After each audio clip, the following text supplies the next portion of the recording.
let's talk about what not to do.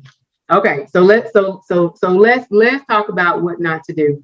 What is there when you think about when you think about your student's academic career and you think about all the other things your student does with respect to work experience, extracurricular activities, community service, what would you say are what are some things that you think students should do with respect to the classes they choose and the extracurricular activities and their community service?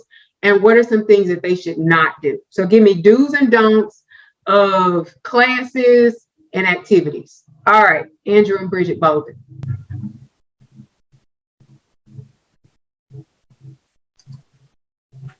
The question is, what should students not do?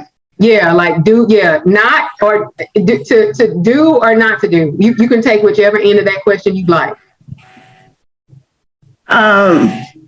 I think I would prefer to take the do. My husband might want to take the don't, but concur before I answer that question with all the other people who spoke earlier about giving them responsibility and making students more independent. That is so important because believe it or not, when they go away to college, they're actually going to have to do some of those things on their own. They can't always reach back and call you to ask you to answer those questions for them. So by allowing them to be independent while they're with you in your house where they can make safe choices and they can make the mistakes with you, when they go away to college, they'll be a lot more confident in those decisions that they make once they're away from home because they've had a chance to practice in a safe space.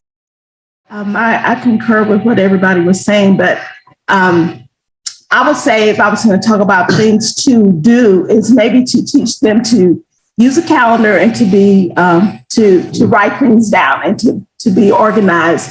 Try not to keep things in your head, but instead depend on the pen and paper. And then I know a lot of people like electronic things now. Even if you do it electronically, it's very hard for me to get used to that. Either way, it's just important that you keep your schedule, whether it's softball practice, the volunteer time that you're going to do throughout the semester, when papers are due, all of those things that you keep a calendar of those things and keep your calendar up to date. And you also reflect on that calendar, not just looking at it at a month at a time, but looking at it over a span of the semester. So we're used to looking at a calendar more from a month to month, April, and then we're going into May, but it really helps you to plan better. I'm a planner. If you can see what the whole semester looks like and you write out all those things across the whole semester. So literally in front of you, you have semester starts in August through December, across the wall, everything written down so you can constantly see what's next and what's coming up due and what's due in 3 weeks versus looking at it more compartmentalized.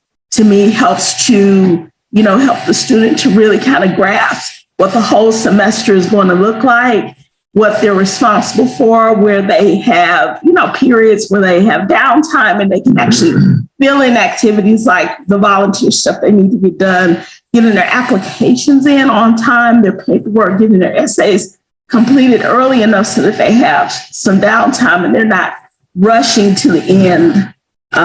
Very helpful for the student and helpful for the parents too. Parents get a lot of help, they give a lot of help, but then again, we always reiterate good time management.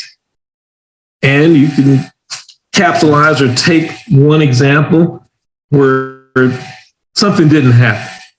And you use that as an example, not to push the student, but to grow the student.